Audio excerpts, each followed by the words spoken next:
Fala, galera desenrolada, sejam muito bem-vindos ao nosso 30º episódio aqui do Desenrola SMS, o segundo, né, de 2024. Neste episódio a gente vai falar sobre um equipamento que é fundamental para proteger a vida dos trabalhadores, né, que são os detectores de gás. Daqui a pouquinho a gente já vai apresentar, né, o nosso convidado especial de hoje. Eu sou a Deise Sprenger, sou engenheira de segurança do trabalho e estamos aí, Yuri, juntamente. Salve, salve, desenrolados e desenroladas.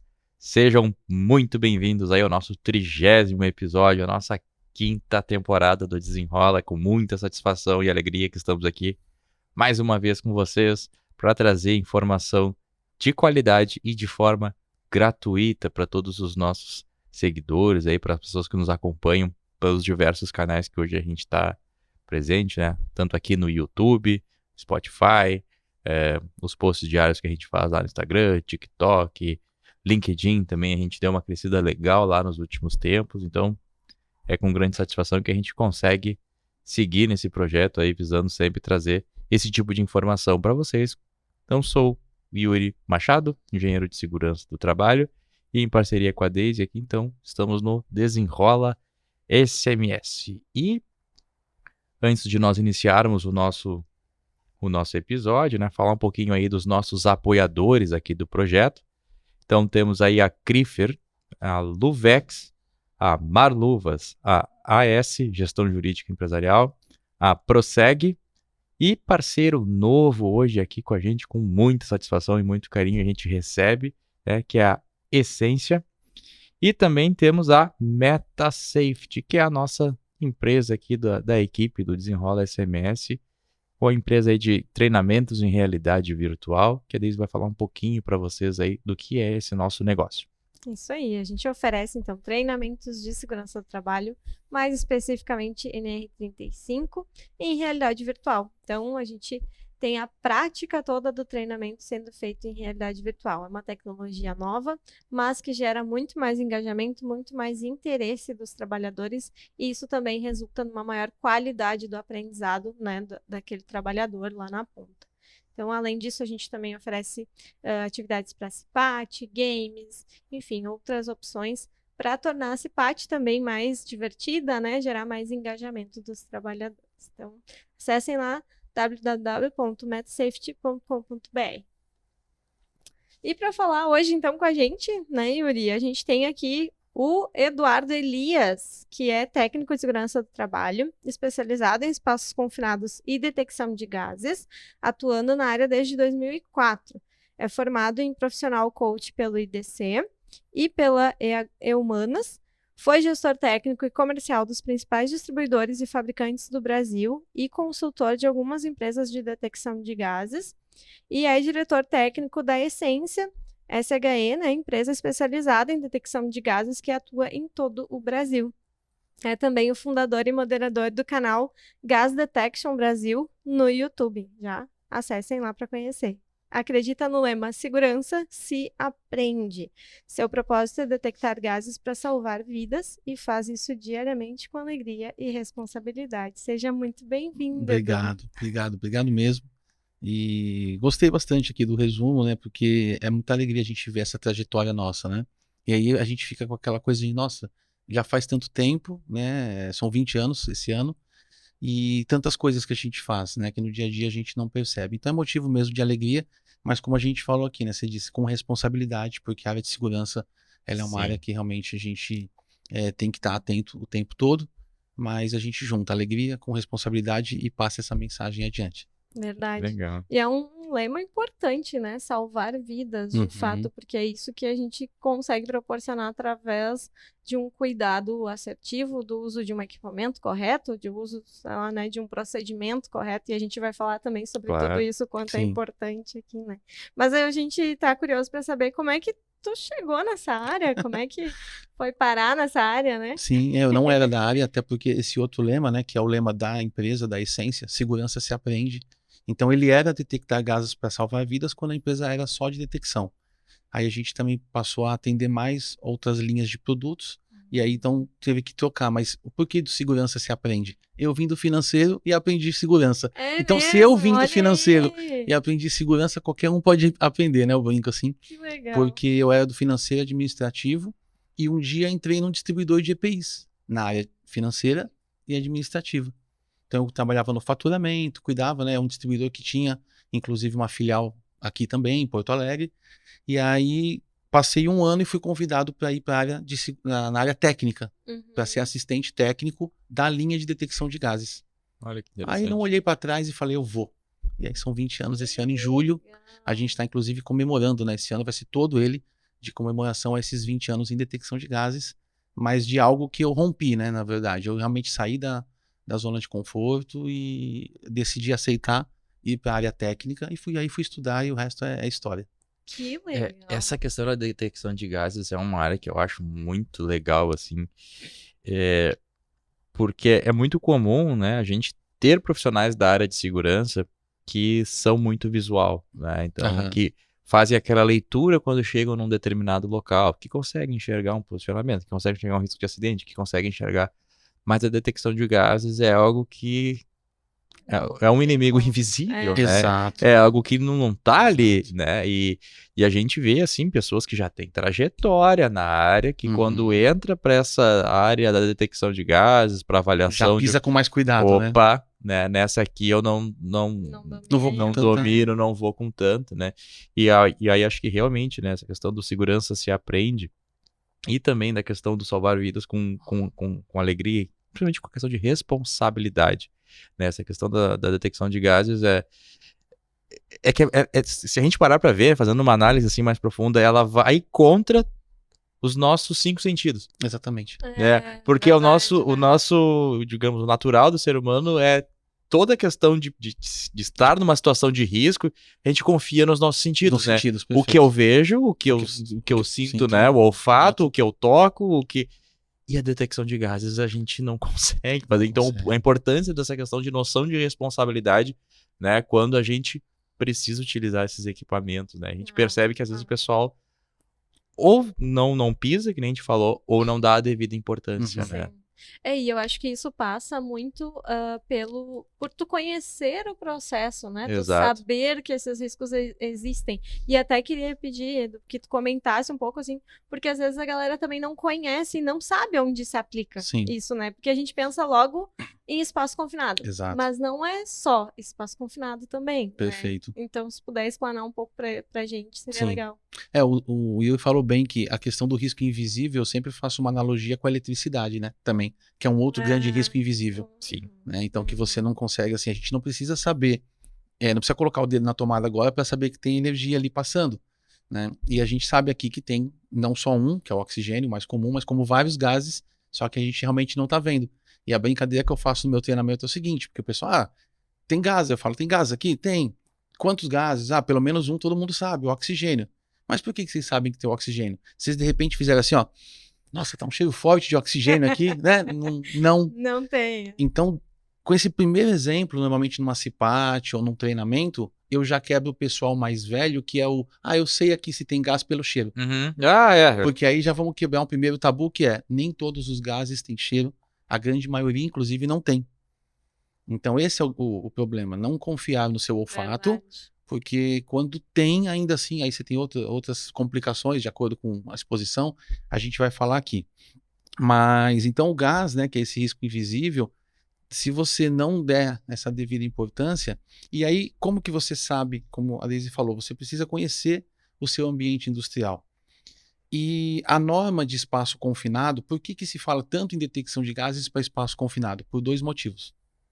Um motivo, porque está escrito no Brasil a grande parte da literatura de espaço confinado, da literatura de detecção de gases na norma de espaço confinado. Sim.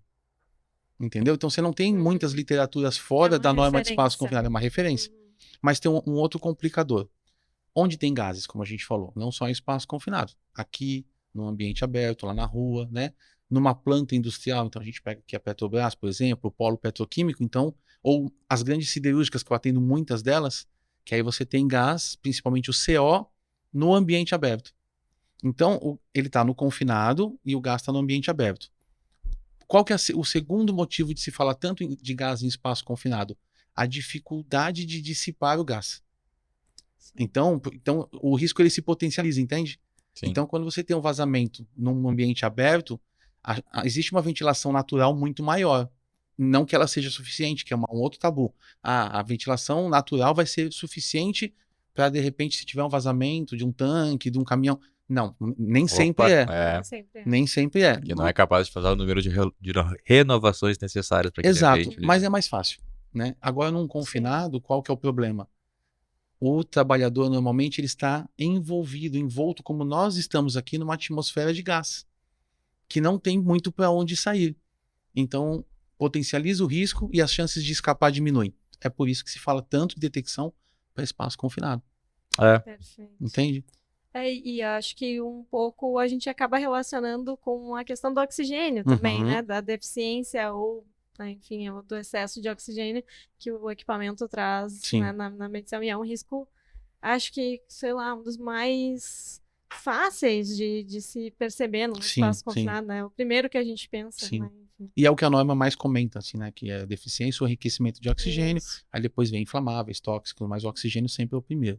Tá, então conta pra gente o que esses bichinhos aí pegam, assim, o que eles medem. Então, aí a gente tem, assim, eu não trouxe, até fiz uma coisa diferente aqui, né, mas trouxe alguns equipamentos, mas antes a gente tem que classificar os detectores, então eu queria fazer uma menção aqui, à revista Proteção, né, da edição de agosto de 2023, do ano passado, teve uma matéria uma matéria importante, principal da revista sobre detecção de gases, e eu tive o prazer de ser convidado, entre outros grandes profissionais da área, né, de detecção de gases, de laboratórios, de empresas que fornecem. Então eu estava lá no meio com o pessoal, né, inclusive uma jornalista aqui do Rio Grande do Sul, né, legal. E aí a gente, vamos dizer assim, pilotou a matéria, né, então foi muito legal. Então quem puder acessar a edição de agosto da revista Proteção, vai falar sobre isso que é o básico, que é o seguinte, tipos de detectores de gás. Legal. Então eu já vou fazer uma menção rápida aqui, que são os fixos e os portáteis. Tá? Então eu trouxe aqui só portáteis, até porque são equipamentos menores, mas os fixos são equipamentos que protegem a planta industrial. E ficam realmente, né, em locais estratégicos para proteger a planta industrial de vazamentos de linha, no processo mesmo. E os portáteis, que ficam com as pessoas. Então, um não neutraliza o outro, na verdade. Então, quando você tem detectores fixos, tem empresas que acabam não investindo em portáteis porque já tem o fixo. Isso é um erro. Então. Porque o fixo, ele também protege as pessoas, mas ele é para proteger a planta industrial, primeiramente. Já o portátil é para proteger a pessoa. E, às vezes, também há necessidade de colocar um detector fixo na área. Então, já tem essas duas categorias. E eu trouxe alguns tipos de portáteis para a gente poder pelo menos dar umas dicas aqui de seleção de equipamentos, né? Uso, porque tem aquela coisa, detectores de 1 a 8 gases simultâneos. E aí qual escolher? Exatamente, é uma dúvida. Já era a próxima pergunta. Já era. Poder esclarecer é uma isso. Dúvida mesmo, né? Como é que eu faço? Tem um monte de equipamento no mercado, de um monte de tipo. Eu nem sei, às vezes, direito né, o que eu vou medir, como é que faço para escolher? Então, aí tem que fazer o quê? O básico da segurança do trabalho, que chama análise de risco. Então, eu gosto muito de falar de básico, porque se você... Tem uma outra frase legal que eu acho assim, se você faz o básico bem feito, você não se preocupa com os próximos passos. E na detecção de gases, eu vou falar bastante disso aqui, porque não só na detecção de gases, né? Então, vocês falaram de meta-safety, a gente tem treinamentos aí, né, em realidade, outras coisas. Então, tem muita tecnologia hoje envolvida e não é diferente nos detectores de gás. Mas tem muita gente não fazendo nem o básico bem feito. E o que é o básico? Saber fazer uma boa análise de risco, conhecer o processo, e aí você, então, consegue, sabendo esses riscos e os gases que estão envolvidos, selecionar o seu equipamento. O básico da seleção é isso. Aí, a segurança do trabalho, né, ela tem que ter essa comunicação, conversar muito bem com os departamentos, conversar com a operação, ter essa interface boa, porque muitas vezes assim, o pessoal industrial lá do processo, né, eles vão trazer informações riquíssimas, além dessa visão, Yuri, que você falou, né, da visão da segurança, mais a visão de processo, e juntando tudo isso, a gente faz uma análise de risco mais acurada, mais precisa. pegando o gancho também do que a Daisy falou, reforçar o que a Daisy falou, né? Da importância de entender o processo como um todo, como a gente tá. Uhum. Um grande problema que eu vejo, principalmente nessa questão de análise de risco, eu até às vezes comento no trabalho, né? Na docência também, quando a gente dá aula também, às Sim. vezes eu digo pros alunos, cara, percam essa ideia de fazer, por exemplo, análise de risco nem trabalho de escola de faculdade. Perfeito. Que cada um faz um pedacinho num canto e depois entrega e junta tudo. Vai sair, né, aquela beleza. E a importância da gente fazer essa integração, né, entre a área de processo, entre a área de operacional, a parte de segurança do trabalho, né, a questão da escuta ativa, de escutar as outras áreas, né, e o que mais acontece é isso, pessoal, que tipo de equipamento que eu tenho, mas o que tu tem lá? Não sei. Verdade. E não é raro quando, assim, a gente também fornece equipamentos, né? Meu viés, ele é da educação, mas a gente também tem os equipamentos. E aí o pessoal liga para nós indicarmos o detector de gás. Deve passar por isso Então, assim, constantemente. há 20 anos eu ouço isso e a gente vem na educação quebrando isso. Fala, gente, e quando eu vou numa empresa, eu falo, olha, é o seguinte, eu conheço muito do tema que eu estudo todos os dias, eu aplico todos os dias. Mas quem tem que conhecer do processo da empresa são vocês. Então, Yuri, é legal essa questão, assim, de... Por exemplo, eu também estou na área comercial, embora eu seja da área técnica, eu desenvolvi marketing, vendas em algumas empresas que eu passei. Isso é muito bom.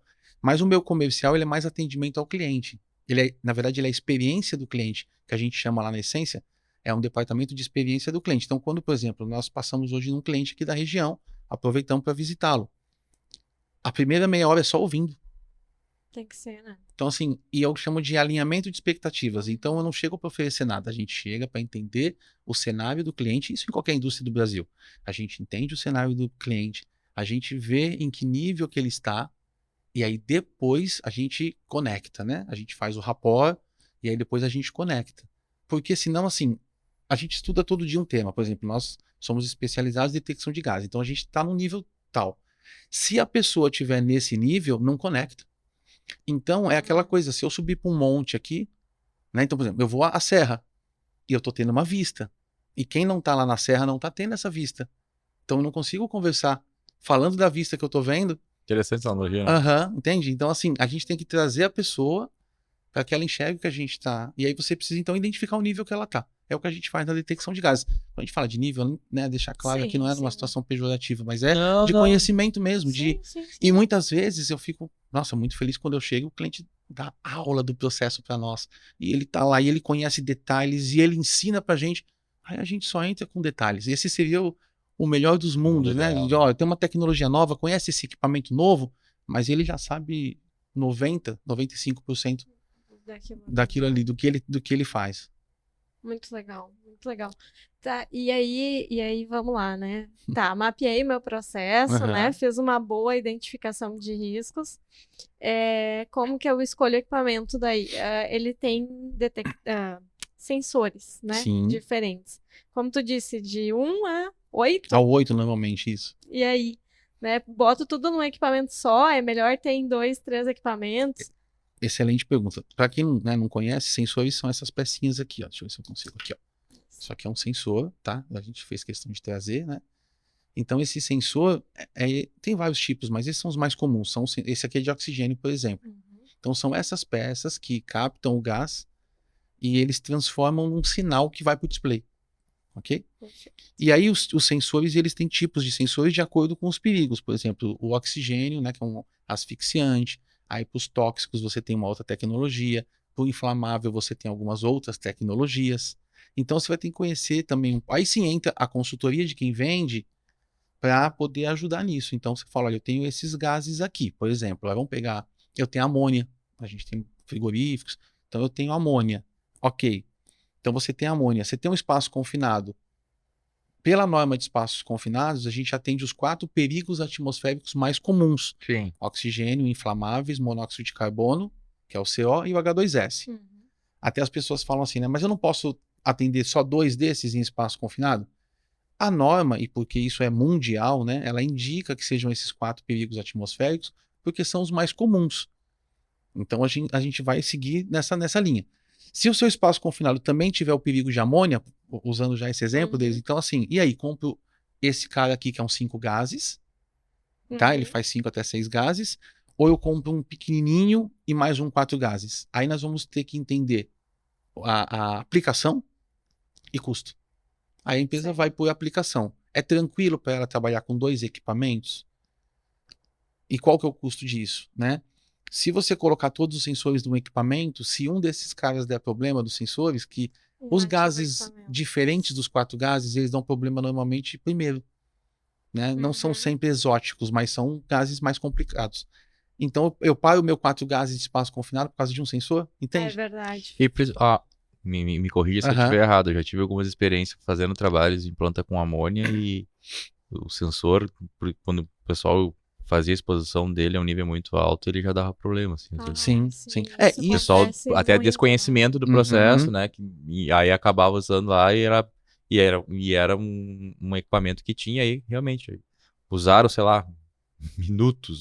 Sim. E aí já E aí colocou numa Sim. exposição num nível alto do contaminante, e é isso aí. Isso é bem importante de falar, né? É. Acontecia muito comigo também. Assim, tu entrega o equipamento funcionando, né? Não dá 2 minutos, o cara chega lá de volta com o negócio berrando ali na mão, Uhum. né? Mas e aí, o que aconteceu? Não, porque esse equipamento não tá funcionando, tu me deu um equipamento estragado. Aí tu vai ver, ele expôs, botou lá na boca do vazamento, que daqui a pouco tem uma saturação em Sim. questão de segundos ali, já né? dava Porque problema no sensor, né? dá É. problema no sensor. Esse exemplo que vocês trouxeram, eu vou até deixar para depois, né, pra gente não perder a linha ali do raciocínio, mas eu vou falar dele, porque isso daí implica em 2 coisas. Falta de treinamento, que a gente vai falar bastante aqui, que é onde a gente mais atua, e falta de suporte técnico por parte dos fornecedores, tá? Mas deixem anotadinho aí que nós vamos Sim. falar dessas Não, 2 vamos coisas, lá, importantíssimo sempre. porque num momento desse você precisa, se você não tem o conhecimento, você precisa de suporte técnico, né? Então a gente... É verdade, Entendeu? né? De alguma forma precisa do apoio. Ô, Edu, eu queria que tu comentasse só ainda com relação, né, à detecção, porque eu vejo, assim, principalmente em sala de aula, o Yuri também deve ver isso, assim, muito, que as pessoas têm dificuldade de entender como é que mede explosividade, Uhum. né? O que quer dizer que é 1% explosivo, 2%, enfim, né? Sim, O o limite de inferior, né? inflamabilidade. A Isso, pessoa exatamente. Se tu puder comentar um Cara, pouquinho, legal. assim. Eu vou soltar uma aula no canal do YouTube, né, em breve aí sobre isso, uma aula mais pesada, mais densa, mais necessária. boa. Não, Legal, vou colocar porque Boa. a gente tem alguns materiais de apoio muito em texto, mas em vídeo são poucos. Eu vou aqui, né, realmente trazer de uma forma Uma resumida, explanação. Uhum. mas é assim, deixa eu tentar usar aqui pela caneta, assim. Então, se você, é assim, a explosividade e inflamabilidade, os gases eles têm diferentes níveis de inflamabilidade.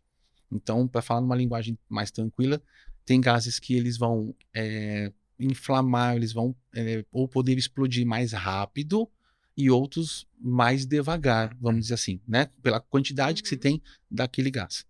Então, o que acontece? A gente primeiro precisa conhecer qual que é o limite do gás que a gente está trabalhando. Então, se o metano é o gás que a gente tem pelo menos predominante no nosso processo ali, então é 5% do limite, que eu já vou explicar esses porcentos aqui.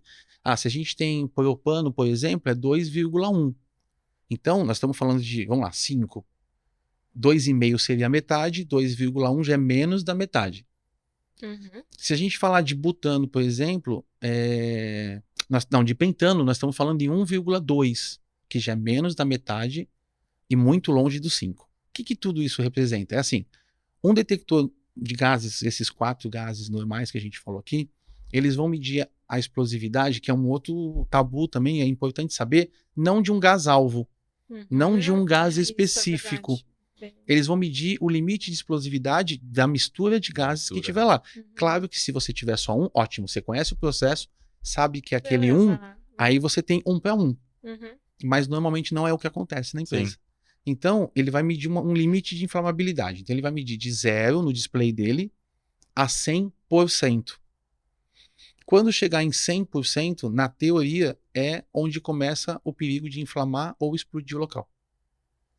Tá? Então é isso. 0, 1, 2, 3. Quando chegou em 100, então assim, nós estamos no 0 a 100%, nós estamos na mistura pobre.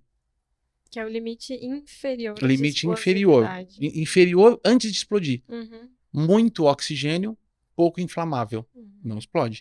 Não pega fogo.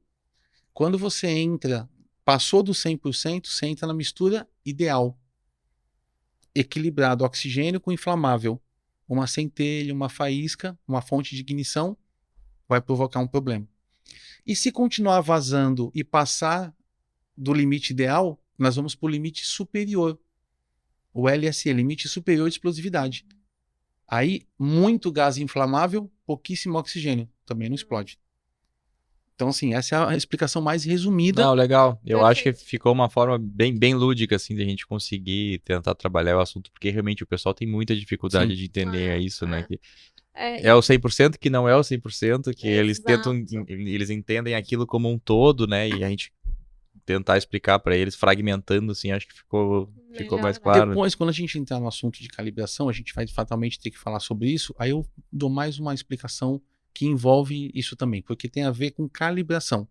Eu falei de gás-alvo, né? Então você tem o gás. Então, como que você faz se você tem um gás na área e você está calibrado com outro gás? Isso eu acho que já podemos até puxar esse Pode tema, puxar porque sim. eu acho que é bem pertinente isso, assim, né? É porque assim, então vamos pegar o caso do metano. Se eu tenho metano na área, a grande maioria dos detectores de gás, eles vêm com um cilindro de gás. Com um cilindro de gás que tem metano dentro. Então o que acontece? É 1 para 1. Eu estou calibrado na curva do metano e eu tenho metano na minha área. Então o meu 1% de display é 1%. Aí fica legal isso, porque 100% é 100% mesmo. Então vai alarmar com 10%, que é o primeiro alarme, 20% o segundo alarme, enfim. Agora, se eu tenho, usando aqueles exemplos lá, se eu tenho, por exemplo, o propano, para facilitar a conta, eu tinha falado 2,1. Vamos colocar 2,5? Já é metade, certo? Sim. Então, é mais ou menos essa analogia é o seguinte. Então, se tiver 20% do metano, então, se você está com um gás mais perigoso, que ele é metade, na verdade, se ele é metade, ele está dobrando. Então, quando você tem 20%, não são números reais, tá, pessoal? Estou usando exemplos aqui para facilitar a conta, sim. né? Que as pessoas, mas esse não é o limite, não. Então, mas assim, Vocês têm, né? Pessoal, ó, agora tá falando. eu tô dando um aqui, exemplo aqui de só- números, inclusive inteiros, para ficar fácil. Sim, sim. Então, se você tem 20%, então, na verdade, você já tem 40%. Uhum. Então, por quê? Porque você tem um propano na área e você está calibrado com metano. Os limites são diferentes. Para facilitar, onde que eu consigo isso? Então, além, né, de nós, fornecedores de equipamentos, normalmente as empresas elas têm uma tabela de referência de gases inflamáveis. Então, você consegue saber qual que é a conta que você faz. Aí você faz um fator de multiplicação mesmo. Sim. Então, você consegue, desde que você conheça o gás que você De tem no novo, né? processo. De Mais novo, uma a vez. importância processo. de conhecer o E fica processo. nesse- Mas assim, saber com o pessoal que não é impossível, né? Então, conheço o gás do processo. Eu sei o gás que eu estou calibrando. Eu vou na tabela de correção do fator do Léo, Já consegue multiplico saber. e eu sei quanto que eu tenho. Simples Perfeito. assim. Perfeito. Deise, eu vou fugir um pouquinho aqui de uma pergunta. Eu vou lembrar de uns exercícios que até uma escola que a gente já deu aula, que os alunos tinham uma extrema dificuldade de entender, principalmente quando a gente entrava na área de higiene ocupacional para a parte de avaliação ocupacional. Uhum. Verdade. E aí é uma coisa que a gente tinha que explicar muitas vezes, porque daí a gente começava a fazer um exercício, né, de que tipo de equipamento de medição tu usa para avaliar ruído? Que tipo de, né? E quando chegava na parte de avaliação de químicos, eles sempre queriam, era mais a resposta mais óbvia, o multigás é o que faz a avaliação, né, de agentes químicos para fins de exposição ocupacional. Por quê? Né? O porquê não? Por que não é esse equipamento aquele que é determinado para fazer esse tipo de avaliação de exposição? Então, porque assim, aí quando a gente fala de gases, né? Então a gente tem tubos colorimétricos, né? A gente tem outros equipamentos. Então a gente tem assim uma gama de. E quando a gente entra na higiene ocupacional, você vai fazer uma análise. Então, o princípio dos equipamentos, eles são o quê? Detectores. Não são analisadores. Por princípio, ok? Por princípio. Então, assim, quando você vai fazer uma. Aí você tem cromatógrafos, que são equipamentos mais complexos, inclusive conseguem ler uma gama de gases. O cromatógrafo ele é inclusive utilizado para saber quais gases tem no ambiente, para depois também, a gente acabou nem falando dele, que aí você depois consegue saber, então, você vê a mistura de gases, né? Então você tem os cromatógrafos portáteis e tem aqueles por amostra. Então você vai pegar uma amostra, mandar para um laboratório e aí você vai saber os gases. Ok. Agora, os detectores, eles por princípio, eles são para detectar, alarmar e você sair de uma condição. Mas eles têm níveis de exposição ocupacional também. Então, eles também podem, quando a gente está falando de ocupacional, carga, jornada, né? Então, vou fazer o paralelo mais fácil que tem com o dosímetro de ruído. Então, o dosímetro de ruído, isso aqui é um dosímetro de gás. Perfeito, Will. Então, assim, você consegue, nesse caso da higiene ocupacional, analisar. Então, você deixa o equipamento com o funcionário numa jornada de trabalho e aí você depois consegue extrair o histograma. Sim, ele dá ali, né? Aham. Mas daí tá, a minha dúvida é o seguinte. É que o pessoal, acho que a minha dúvida talvez não tenha ficado clara. O pessoal, eles entendem que ele faria para todo tipo de agente químico, Não é. entendeu? Vamos supor, tá? O pintor, né, Perfeito. que pinta lá, enfim, que usa uma tinta, um solvente à base, sei lá, de tolueno e tal, né? Ok. E aí eles entendem que é o multigás que faz esse tipo de avaliação não, também. excelente. Até muito boa a tua colocação. Talvez tenha algumas pessoas até que não saibam que ele faz esse tipo de leitura Ok. também e complementou ainda mais, né? A pergunta foi Sim, até sim. além. Mas eu entendi. O pessoal, para alguns agentes, eles entendem que o detector De gases é o que faz para tudo. Vai Perfeito, funcionar para perfeito. tudo. Que Pra todo mundo. se eu tiver algo que seja gás ou vapor, ele vai medir, vai me dar, né, todo o parâmetro ali para. Excelente. Assim, agora eu entendi ali, né, a questão. Não, mas foi muito rica também a tua resposta. Já Aham. complementou ainda mais. Que dá aí, ó. para fazer. Os tóxicos, principalmente, é excelente. Talvez isso seja novidade para muita gente. Sim. E aí, nessa questão dos gases, então, é isso, né? Mesmo podendo, às vezes, alguns detectores lerem 6, 5, 8 gases, não é para tudo. E eu vou usar o exemplo clássico. Esses detectores são 4 gases comuns, tá? Com bomba e sem bomba. Eles não vão monitorar óleo diesel. Ponto. Entendeu? Porque tem que ser. Você tem que ser um sensor que a gente chama de PID, que é o de fotoionização, que ele lê o quê? Os voláteis orgânicos. Os VOC, né? Os VOCs, né? Os COVs em português. Então, assim, já é uma outra classe. Entende? Aí, para isso, e ainda assim, o sensor de PID, ele tem 3 tipos diferentes de acordo com a ionização do agente. Olha isso. Aí nós vamos mais denso ainda. Então, perfeito. O detector de gás não detecta tudo e qualquer coisa. A resposta é essa. Aí tem que conhecer o processo e aí tem que conhecer do aparelho, mas é por isso que, assim, tem que baixar do pedestal, sabe? Eu acho que tem que tirar o ego, tem que tirar essa coisa de, né? Um professor meu no curso Técnico de Segurança, ele me ensinou, acho que o que eu mais aprendi pra vida. Ele fala, gente, porque ele chegava, a gente ficava doido com ele. Ele pegava assim, tá bom, vamos ler a NR. NR5, CIPA, ok, né? Agora mudou, mas... Aí, lê você o primeiro parágrafo, lê você o segundo, e ele, enfim, ele era um cara que o pessoal falava que era um enrolão. Mas ele trazia, sabe, uma expertise, um negócio de vida, uma coisa, uma filosofia que acho que valia pela aula. Então ele falava assim, e a gente ficava todo oriçado, né, querendo decorar as normas, querendo, né? Quando eu fiz o curso tinha só até a NR29, tinha acabado de sair a 30, olha isso. Vamos começar a denunciar a idade aqui.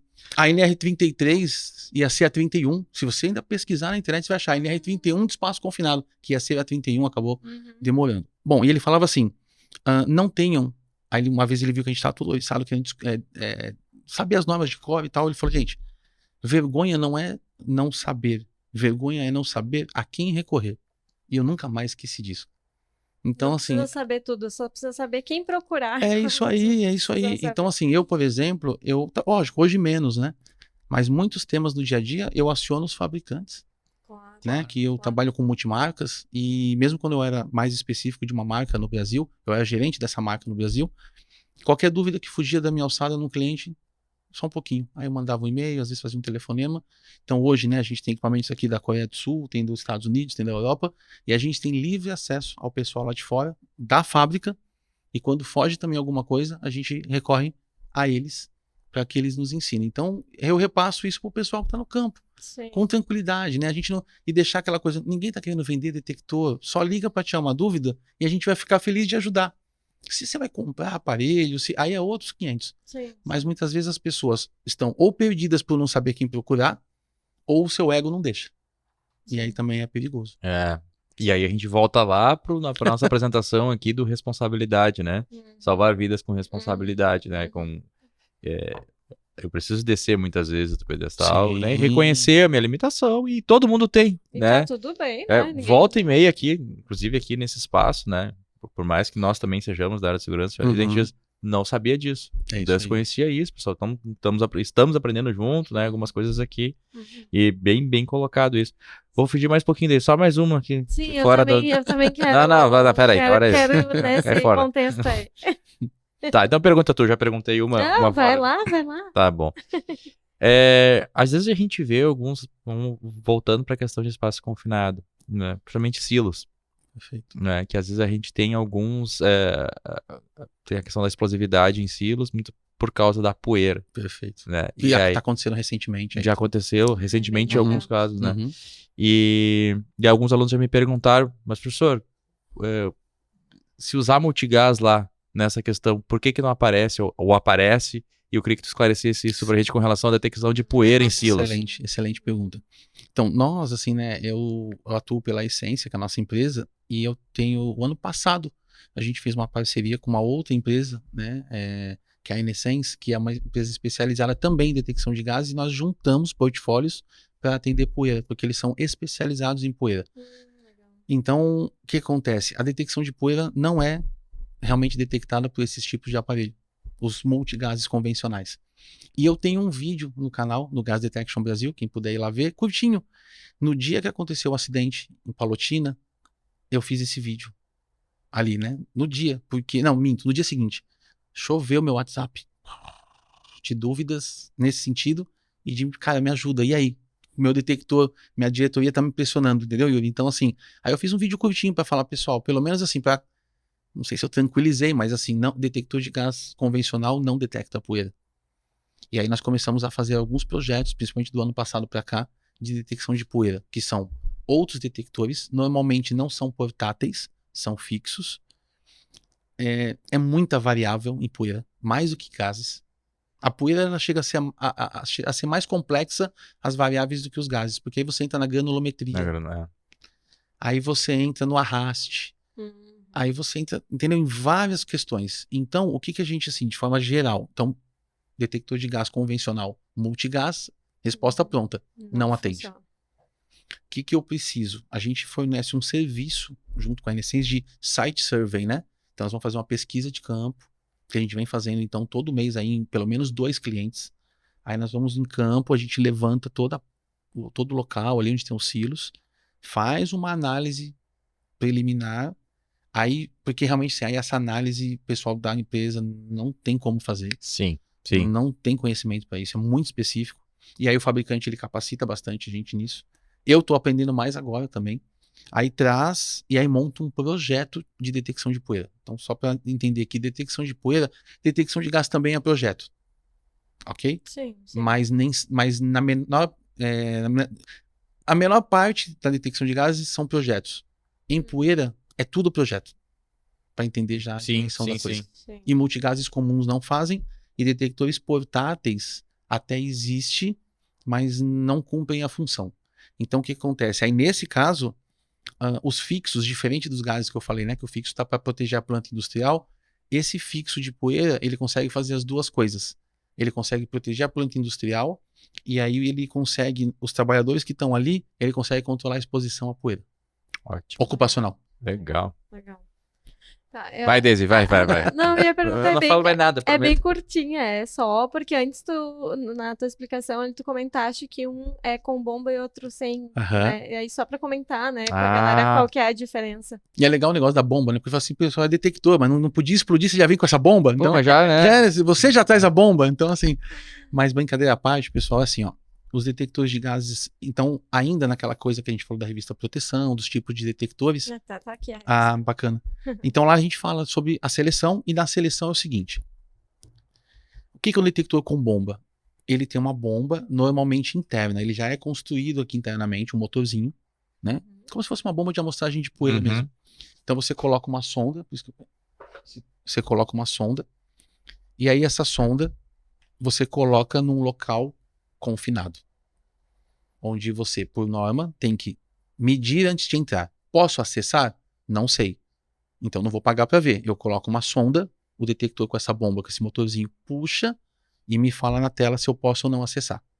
Isso Ah, mas não dá pra então botar o braço pra dentro Ah, ah. assim e dizer que tá ok, pode entrar. não pode, embora...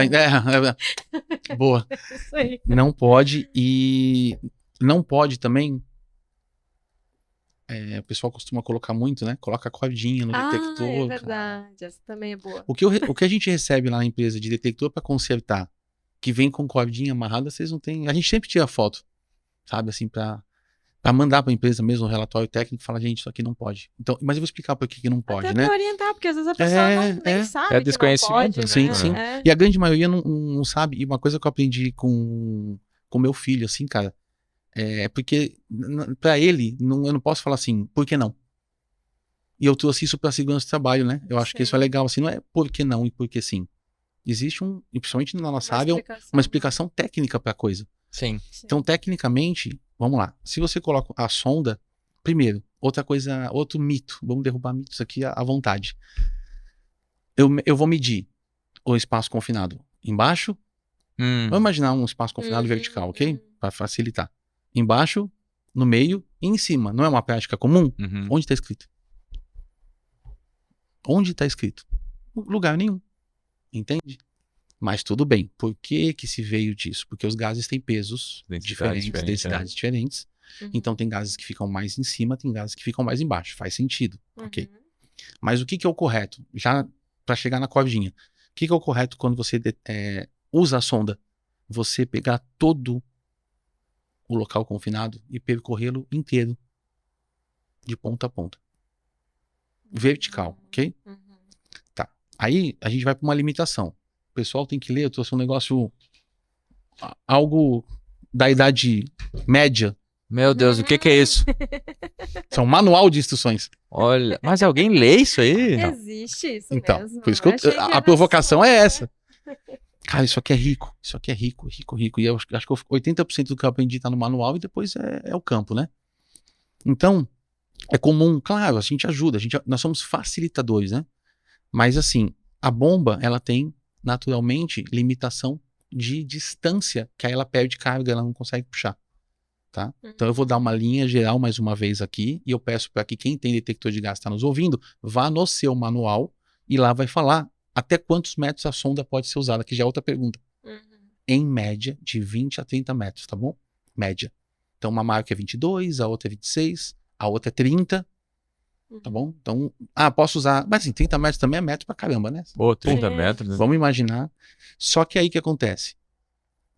Legal. Então, se eu tenho... As mangueiras normalmente vêm com 3 metros padrão dos detectores de gás. Eu tenho um tempo para que esses 3 metros cheguem aqui.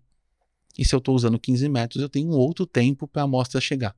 E aí, então, tudo isso a gente ensina nessa educação em detecção de gases. Sim. Porque, e também, até concordo, tem no manual, mas não tem o que fazer, como nas NRs. Não tem o como fazer. Então a gente investe na educação de detecção de gases para isso. E por que não colocar a cordinha? Porque vamos imaginar também um espaço confinado vertical, você coloca a cordinha. Aí, sei lá, você desceu 5, 10 metros que seja. Então ele está medindo aquele ambiente lá embaixo. Aí o pessoal fala assim, mas aí se ele alarmar eu vou ouvir. Mas se ele leu o gás e não chegou no nível de alarme, você não vai ouvir. É verdade. Entende? Aí o que você vai fazer? Você vai subir, quando você voltar o detector, para um ambiente onde não tenha gás, ele vai voltar para zero. Então, a medição, na verdade, vamos imaginar esses 5 metros como exemplo, é lá dos 5 metros. Quando você voltou, você olhou para ele, tá zero. Vai saber o que é. Aí tem uns mais espertos que falam assim, ok, mas o detector, Edu, ele tem uma leitura pico. Então, o que é uma leitura pico? Você faz uma medição, você sai de onde você mediu e você vê o máximo que chegou. Isso é usado para liberação de espaço confinado nesse cara aqui, que é um outro erro. As pessoas fazem liberação de espaço confinado e no final da liberação elas não usam a leitura pico. É o inverso disso aqui. Aqui você não deve usar a leitura pico, porque você tem que estar junto ao corpo, ponto. Aqui as pessoas deveriam usar e não usam. Sim. Porque seria a pior condição ali. Na liberação, tá bom, vamos imaginar que o cara prestou atenção o tempo todo. Mas ele esquece, ele vira, ele conversa com alguém e às vezes ele passou, ele não viu que tinha um gás. E ele coloca lá quanto na permissão de trabalho? Zero. Tudo zero. Tá tudo zero. 20.9, 20.9, 000. 000. Aham. O braço dele já vai até automático, né? Porque Uhum. desenhando. Não é. Aí o que tem que fazer? Terminou a liberação, leitura pico. Só que antes de entrar na liberação, limpar os valores da tela. Ah, Entende? sim. Então você tem que limpar. Sim. Foi com ele zerado, mediu. Trouxe de volta a leitura pico, sei lá, 6 de CO. Aí deu 6 de CO no espaço confinado. O que eu faço? Depende da empresa, entende? Aí depende do seu procedimento.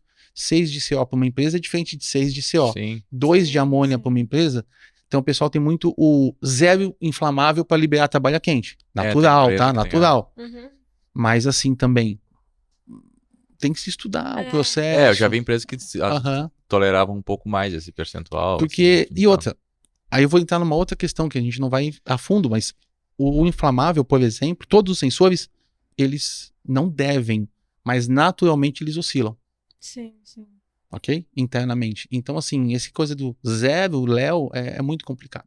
só pra esclarecer, tá, pro pessoal que de repente tá começando agora, tá, que a gente falou no 20.9 aqui, que normalmente, né, 20.9 é o percentual de oxigênio que a gente tem na atmosfera, né, então seria uma condição ideal aí pra gente, então 20.9 que a gente fala, que normalmente vai estar, né, 20.9 se a atmosfera estiver normal ali em termos de percentual de oxigênio.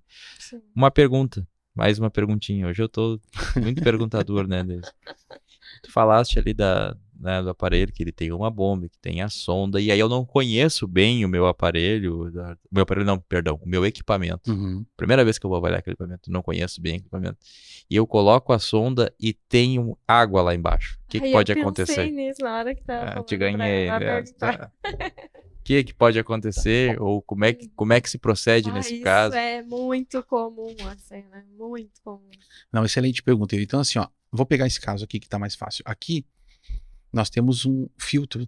Então, aqui é uma bomba, tá? Então, aqui é uma bomba. E aí, nós temos filtro da bomba.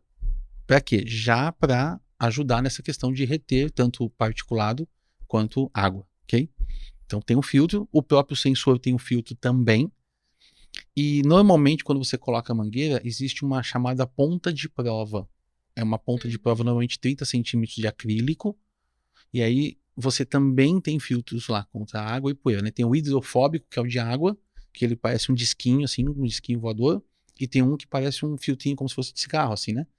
Então, todos esses filtros são para evitar isso.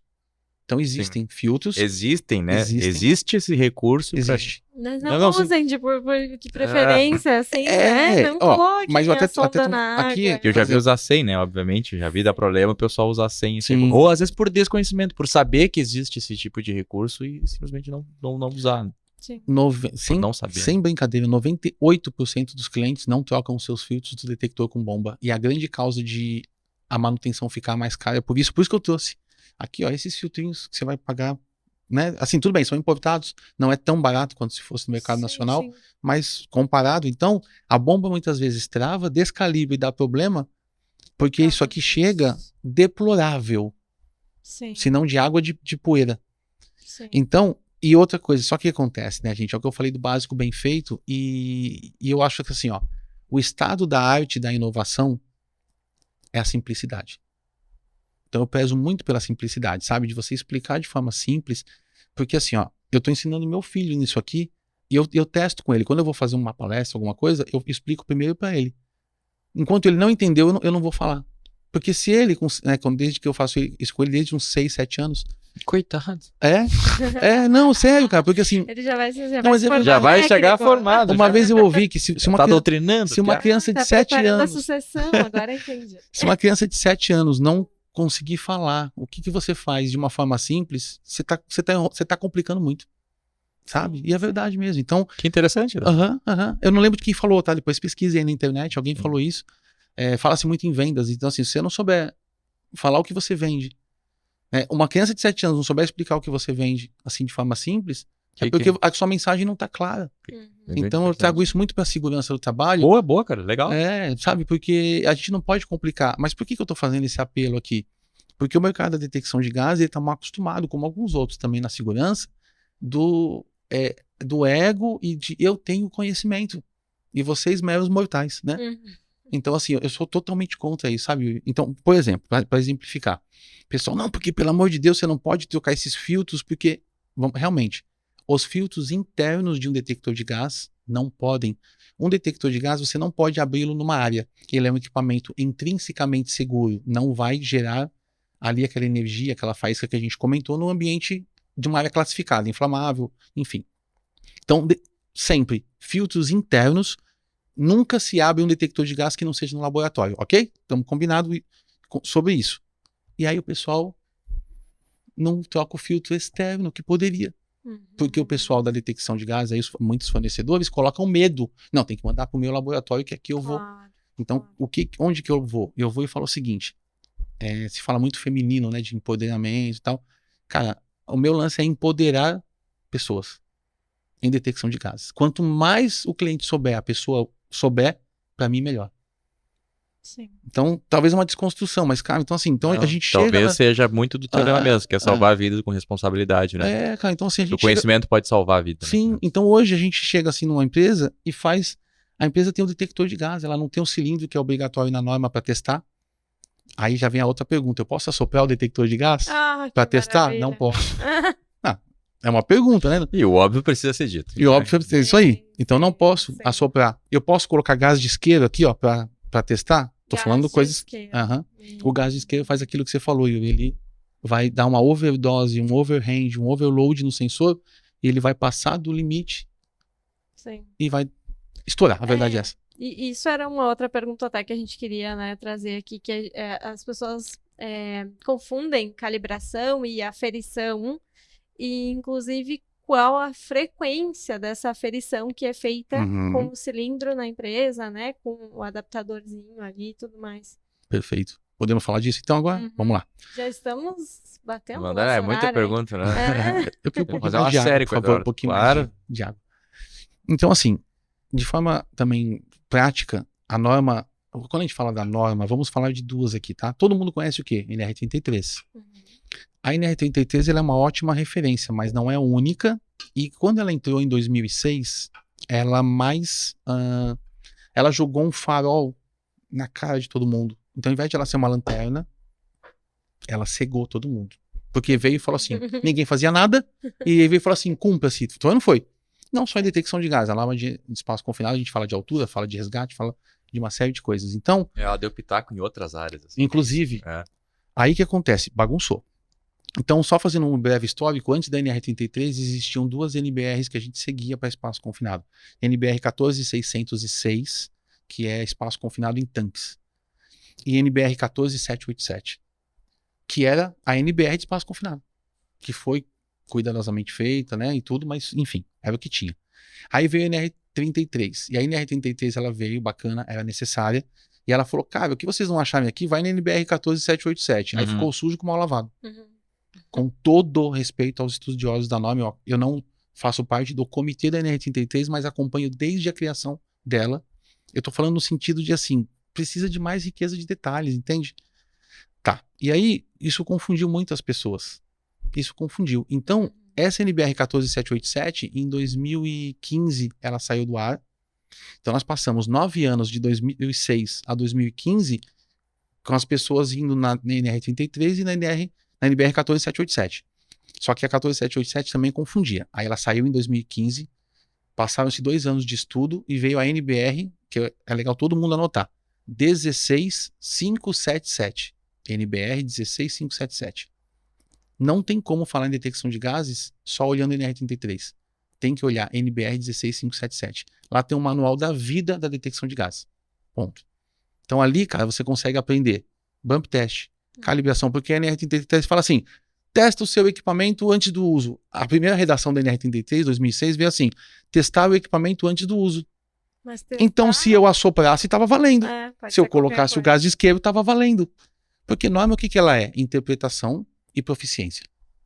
Certo? Norma é assim, não conheço a norma, eu interpreto. Vivo a norma, você já tem um tempo de norma, eu tenho proficiência. Também interpreta, mas você tem proficiência. São esses dois paralelos. Entendeu? Então, se você não conhece a norma, você interpreta e ela está aberta à interpretação. Não é que esteja errado, mas é o perigo. E aí uma coisa que a gente vem trabalhando muito é assim, pior que um funcionário isso na essência. Pior que um funcionário não treinado é um funcionário mal treinado.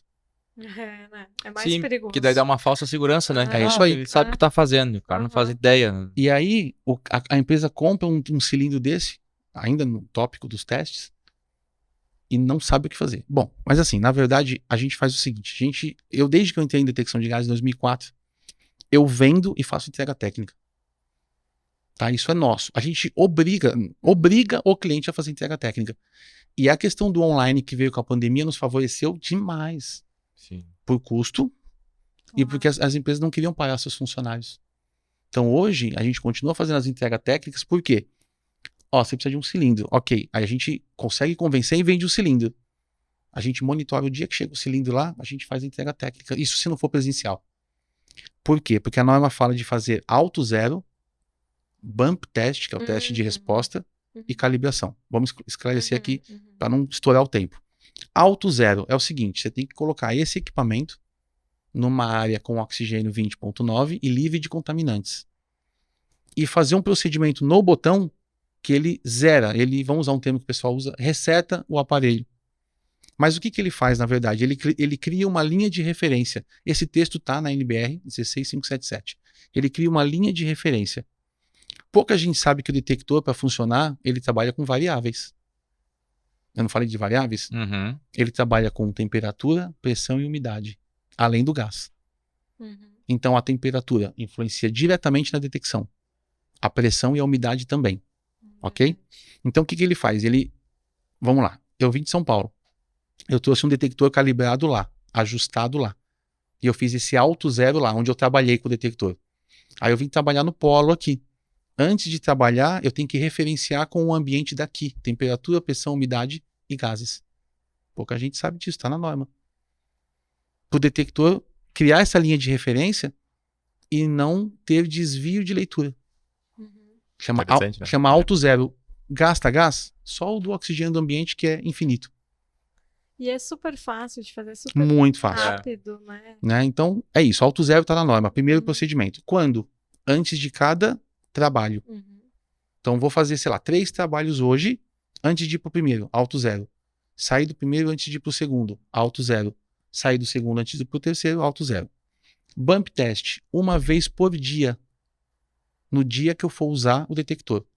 Pego esse gás, então tem uma válvula, tem um adaptador, cada detector tem o seu adaptador, então você coloca o adaptador, coloca a válvula no cilindro e coloca uma concentração conhecida de gás, numa quantidade que não vai danificar o aparelho. Qual que é o princípio? Entreguei um detector para o Yuri, imaginando, Yuri, você é um funcionário, eu sou o SESMIT, o Almoxarifado, e falo o que seja. Te entreguei um detector para você ir para campo. Que confiabilidade você tem? Nós podemos ser amigos há 20 anos. Entende? Então, assim, você tem que ter certeza de que você vai chegar lá, ele vai funcionar. Vai te alarmar e tudo. Qual que é essa certeza? Lá não tem gás, não é isso que você vai medir? Então, se ele responder ao gás aqui, ele vai responder lá. Se ele já falhar aqui, você troca de aparelho e não corre o risco na área. Entendeu? O que é uma calibração, que é o último procedimento? O cliente não faz. Ele manda para o laboratório verificar quanto que esse sensor foi danificado, na verdade, assim, quanto que ele... vamos usar um termo... Então, assim, ele foi sendo, saturado, talvez seja um termo para o pessoal entender mais. Ele foi sendo utilizado e ele vai tendo desvio. Desvio. Quando chega no laboratório, o laboratório tinha uma fotografia, que é uma comparação, né? Calibração é uma comparação. E aí o laboratório faz o quê antes de devolver para o cliente? Nós lá no laboratório, a gente ajusta. Então, o princípio é o seguinte. Detector aqui, ó, novinho, chegou agora, certo? De importação. Colocamos para campo. Ele está novo, com sensor novinho em folha. Ele começa a ler gás. Ele vai tendo desvio de leitura natural. Ele vai, vamos usar o termo saturando. Ok. Aí, você vem e faz um bump test. Ele não corrige nada, ele só testa para saber que ele ainda está respondendo. Ele está com gás ainda, ele está... Ok. Aí vai chegar a periodicidade de calibração. Eu tenho que mandar há 6 meses, há 1 ano, há 2 anos. De quanto em quanto tempo eu tenho que mandar? A norma diz o seguinte. É a empresa que determina, não pode ser nunca o laboratório, quanto tempo que vai calibrar, porque ela que conhece os riscos e o quanto o ambiente está saturado ou não. Em linhas gerais, o que a norma também fala? Quando não souber o que definir, procure o manual do fabricante. Aí o manual do fabricante vai falar sempre 6 meses, tudo bem? Então assim, é de ano em ano? Está escrito isso aonde? Não está escrito em lugar nenhum. É de 6 em 6 meses? Não está escrito em lugar nenhum.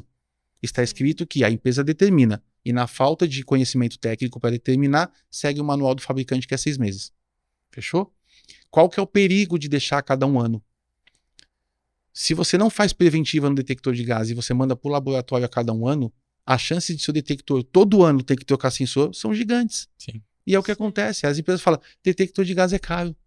A manutenção é cara. Você não faz preventiva. Sim, que seria sem o ideal? contar o risco de tu estar usando um sensor que não está funcionando como Perfeito. deveria, né? Então, se você tiver uma garrafa de gás, você faz o teste e nós ensinamos, a contragosto de alguns fabricantes, a gente ensina a fazer o ajuste no campo. Porque isso é correto, inclusive, fazer. Então, você faz uma calibração lá no laboratório. Aí vai ter uma corrente aqui do pessoal que vai falar o seguinte, né? Aí tem um RBC, tem método, tem...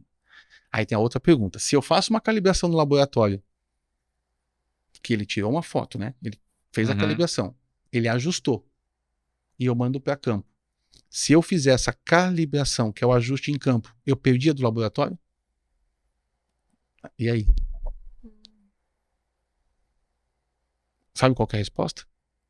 Sim, você perdeu. Aí você fala assim, mas eu tô errado. Não tá. Vou explicar por quê. É muito disruptivo, tá, gente? Então, assim, é muito disruptivo. Polêmico isso. E polêmico. Então, não, mas é a pergunta de todo dia pra gente. A gente tem que ajudar os clientes nisso, porque inclusive na NR33 veio a obrigatoriedade do certificado de calibração RBC, que é a Rede Brasileira de Calibração do Inmetro. Então, assim, tem que ter mesmo esse certificado de um laboratório com um procedimento padrão, tá? Então, eu apoio no sentido de você tá fazendo um laboratório que não é em qualquer esquina, ok? Nesse sentido. E tá vindo com uma chancela, beleza. Só que quando chegou aqui, se ele desajustar, você tem obrigação de ajustar. Esse certificado é para fins documentais de que você fez a preventiva e mandou calibrar no laboratório e que ele voltou de lá ok. Entende? Então é assim, ó, ele voltou de lá calibrado. É preferível você, durante 1 ano, fazer, um exemplo, 4 ajustes e manter ele ok e comprovar isso para um auditor, ou você não fazer nada, esperar mais 1 ano para mandar e por não fazer nada ele dá problema. O que vocês acham? É complicado isso. Sim. Entende? Então, assim... Vai abrir 2 vertentes. Vai abrir 2 vertentes, mas a documentação ela é importante. Sim. Mas ela não substitui você fazer em campo o que você tem que fazer. Que você não pode deixar o sensor chegar num ponto de morrer, entendeu? E mandar só daqui. Então, aí você faz o quê, então? Ah, mas então eu não vou mandar cada 1 ano. Também não quero fazer. Eu quero manter o certificado de calibração do meu fornecedor. Então, diminui o tempo que você manda para ele. Ok? Sim, sim. Enfim, é isso. Olha, muitos aprendizados hoje, muito Legal, boa discussão. Acho que daria para conversar ainda sobre muita Dá. coisa, né, sobre isso. Tinha algumas coisas que eu queria perguntar também, mas vamos lá, tem que deixar talvez para uma próxima, mas também acompanha aí o canal, né, do Eduardo lá, o Gas Detection. Tem muita informação. Tem uma série legal que eu acho lá que ele fala também do dia a dia, do dia a dia, dos gases do dia a dia. Não deixem, assim, realmente de dar uma olhadinha lá, vale muito a pena. Uma pena o nosso tempo aí já tá... Esgotado. Deu até uma estourada aí. Sim. Mas, Edu, queríamos te agradecer, né, por ter vindo compartilhar toda essa experiência, 20 anos de experiência para passar em 1 hora. É sacanagem com todo mundo, né? Com ele principalmente, né? Não tem como. A gente preparou um presentinho, né, pra muito ti, obrigado. pra agradecer o teu tempo, realmente, Bacana, né? personalizado. Veio de outro estado, inclusive, Sim. né, pra conversar com a gente. Eu fiz questão de vir presencialmente. Eu acho que nada substitui isso aqui, gente. Online ia ser fantástico, mas isso aqui não vai ter um outro momento nunca como esse. Eu posso voltar mais 5 vezes. Igual esse desse dia. Sim. Foi único. É único. Para nós também, também. E quem quiser achar a Essência, onde é que pode buscar? Assim, como é que a gente encontra vocês? Então, a Essência, a gente está agora, né, até queria fazer uma alusão, a Natália está aqui com a gente no estúdio, a Natália do marketing, ela que cuida do nosso marketing. A gente começou a fazer esse marketing um ano passado só, porque a gente sentiu a necessidade de levar esse trabalho, né, para muita gente que não conhece a gente, alcançar mais vidas. Então a Natália aí, junto com a agência dela, né, a Statera, ela tá fazendo um trabalho muito bacana, mas a gente então o site está sendo reformulado, vai entrar agora até março. E aí no Instagram, @Essência Segurança, tá? Então a Essência é a empresa que vai ajudar, né, no fornecimento de equipamentos, acessórios, tudo isso. E eu, @eduelias .sst, né, que é o meu canal ali, não só de detecção. Aí eu sou um profissional da segurança, falo de outros temas. Eu estudo muito comportamento humano e eu gosto demais disso. Legal. Eu acho que tudo está atrelado no comportamento Tá humano. bem alta nessa questão da jornada de fatores humanos agora, né? Então, um tema relevante. Bem relevante. Então, Legal. eduelias.sst, Essência Segurança, e o canal Gas Detection Brasil, que esse ano também vai trazer aí muito mais conteúdo, né? O ano passado eu trouxe pouco conteúdo por conta das viagens, mas esse ano tem uma agenda, tem um cronograma feito aí com a agência, pra gente não deixar o pessoal sem essa bagagem, vamos dizer assim. A gente já se coloca à disposição também aí. Ótimo. Dar uma collab, alguma coisa lá, certamente vai ser muito legal pra gente também. Obrigado. Eduardo, mais uma vez, muito obrigado, né? E a gente não poderia, então, fechar aqui o nosso episódio, né? Sem falar aí dos nossos apoiadores. Então, a Essência está aqui com a gente hoje, né? Vocês estão conhecendo o trabalho do Eduardo, o trabalho dessa empresa aí, parceira nossa agora. A Crifer, equipamentos de medição. A Marluvas, equipamentos profissionais. A Luvex, cremes de proteção. A AS, gestão jurídica empresarial. Proseg. E a MetaSafety, que é a nossa empresa aí de treinamentos em realidade virtual aqui da equipe do Desenrola SMS. E obrigado, pessoal, que nos acompanhou. Até uma próxima, né? Daqui a 15 dias tem vídeo de novo. Sigam aí as redes sociais, né? E não deixem de se inscrever no canal também e ativar o sininho para ser notificado quando sair vídeo novo. Isso aí. Tá, gente? Muito obrigada. Obrigado mais uma vez. Até mais, pessoal. Até a próxima. Tchau, tchau.